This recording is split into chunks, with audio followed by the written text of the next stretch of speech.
Hello, this is TGC Requiem. Um, I am here with some videos on Sultai Control. Um, this is from a league I played a few days ago, just doing kind of the replays of the match. Unfortunately, for our opponent here, not to get too far ahead of things, uh, he had some connection issues and we weren't able to fully finish the match in gameplay. However, excuse me. I also want to note that at the time of this match, this deck list was a little different. I did not have two Liliana, the Last Hope. I was running, I think, a Collective Brutality, a third Grim Flayer, and the Doomblade was an Abrupt Decay. Otherwise, I think the deck was pretty much exactly the same, almost down to the sideboard. Maybe slightly different, but we're really only going to get a game one here before the opponent times out, and so we will just kind of run through this. The first game, I did keep this opening hand in the dark. Not necessarily the greatest opening hand, having no one mana, but I figured worst case, we're going to get fetch in. We're going to get it to draw a card, and we have a lot of one drops. Two, we're going to get to fetch and potentially have a decent Tarmogoyf based on what our opponent does. But we had Tarmogoyf and or Grimflayer, and so I was kind of happy with either, and was probably planning to go Grimflayer to lead, hoping to start to feed the filter engine. Plus, I had the Snapcasters to then start casting whatever went in the graveyard. So opponent opened on Darksteel Citadel, and I was kind of like, well, this hand is terrible. And so he opens up Darksteel Citadel into Vault Scourge, Memnite. Alright, so we get a fetch, pull of Fatal Push. We're just going to kind of wait and see what he does here at this point.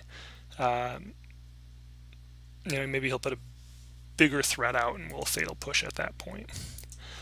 So throws down an Ornithopter, Springleaf Drum, second Vault Scourge. And so I think at this point we're going to fetch for a Watery Grave and kill the Vault Scourge with the Fatal Push. Almost always fetch for a Watery Grave first, especially if you can fetch for a forest if you have the Tarmogoyf. Blue-black is kind of the core of this deck. You do use green, but not as much. And plus, I also felt pretty good here with Snapcasters that, with another land, we're not far off of a extra Fatal Push, but that was, again, kind of lucky to some extent. We peel then a second Fatal Push, which is even better. However, I just jammed the Tarmogoyf here, though I'm going to pause here. Probably should back that up. Probably should have played the Grimflayer. I think the reason I didn't play the Grimflayer, however, I did have the ability to hold back the Memnite, which I could have done with Grimflayer as well.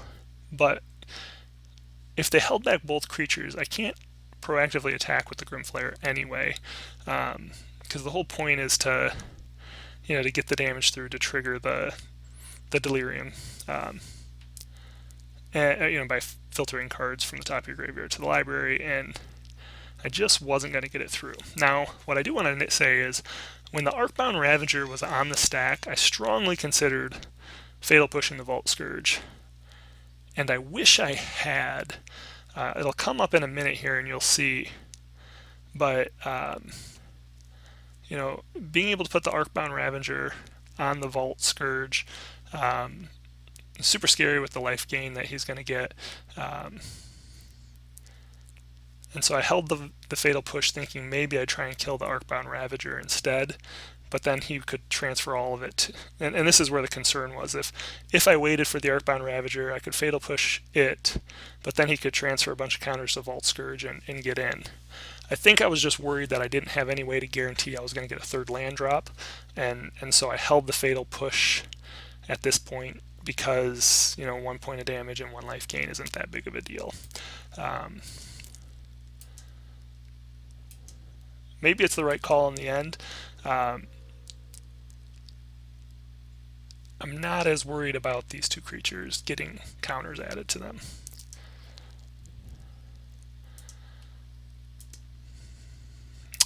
So again, we have Fatal Push, Snapcaster Mage.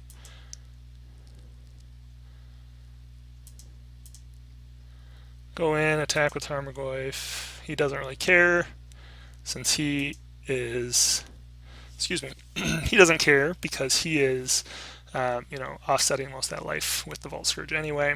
Plus he can get these big swings. So he plays a land, an Ornithopter, and then uses Springleaf Drum on the Ornithopter to cast an Etched Champion. At this point, actually, I think this is, I apologize, this is where I got concerned. I get really concerned here because I want to Fatal Push Arcbound before Etched Champion hits the battlefield. And I'm really nervous then that if he throws all the counters on Vault Scourge, we just lose a race, again, if we don't hit the land. However, if he puts all the counters on Etched Champion, we're just basically screwed. And so I wasn't sure what to do, and so I unfortunately didn't do anything. And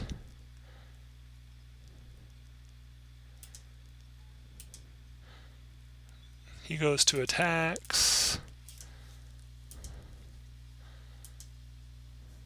Gets his damage in. I think I throw in a Snapcaster to block. No, I don't. Okay. Probably should have thrown a Snapcaster down to block the Mem Knight.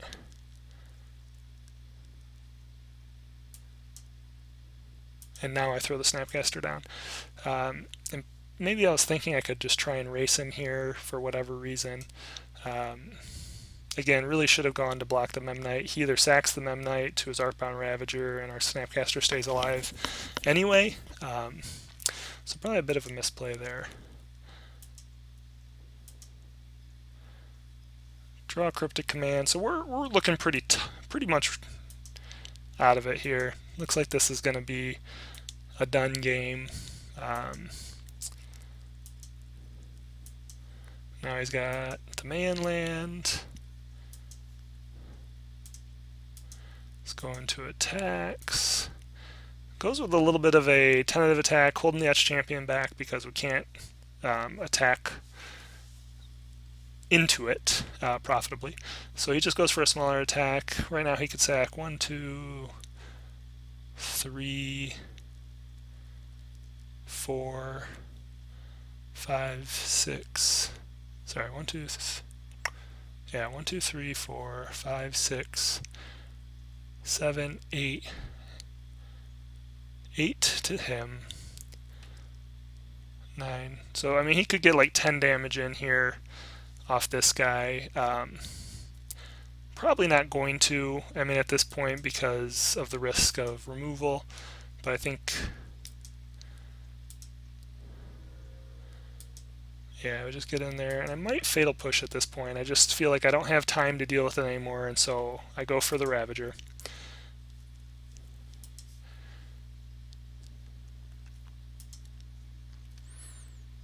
So he sacks a Citadel to the Ravager, sacks an Ornithopter, sacks the Ravager, and moves all the counters to the Etched Champion. So now his Etched Champion not only holds back the Tarmogoyf, but basically kills it if I attack into it. But we finally draw an island, so now we have access to a couple snap Fatal Pushes.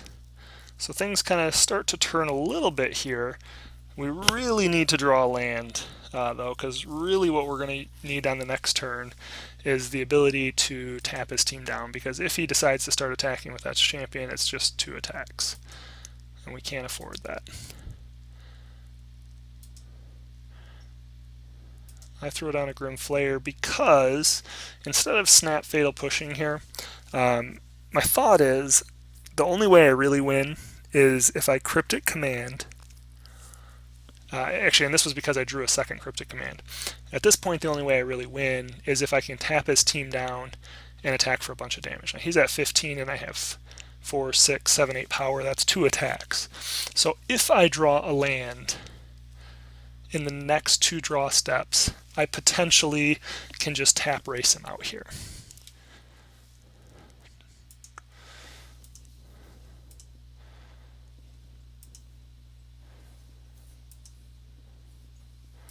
So he throws down a welding jar, which doesn't really impact our plan.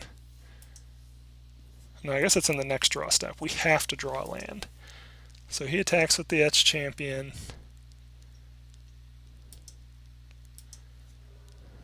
Puts us down to 5. And we draw our land. Okay, so now the game plan is before his attacks, we put ourselves down to 3. We open ourselves up to a Galvanic Blast, but, you know, we're dead anyway, right? If we don't play it up right. So, go to our opponent's turn.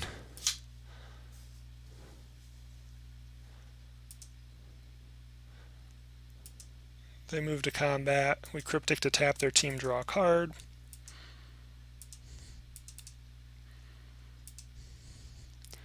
Draw another island. So now we're looking at potentially even getting to the point where we could snap cryptic to tap them down for a little bit longer. Draw a Thought Scour. Go for attacks.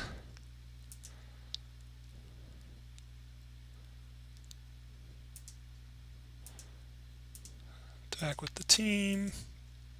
I think he uses the Blink Moth here to kill the Snapcaster Mage. So that actually screws our clock up a little bit.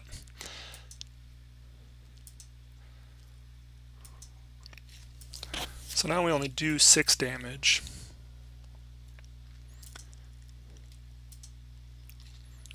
We see Delta Delta Visions. I think we end up just putting the Delta on top. Yeah, so we bring out Serum Visions. That brings our Flayer up to a 4/4. And then we might put 1 land down, yeah. And then leave this land on the top because that gives us access to Snapcaster Cryptic. The next turn, we technically have access to 9 points of damage. However, if we go to tap our opponent down and he plays a creature as a blocker, we may not be able to get lethal through. So this allows us to have access to Snapcaster Cryptic Command a 3rd time to tap the team down to be able to get our lethal in.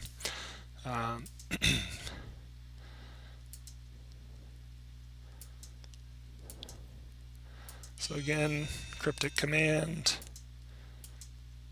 or if you had removal of some sort. And then draw our Delta. Opponent plays an Opal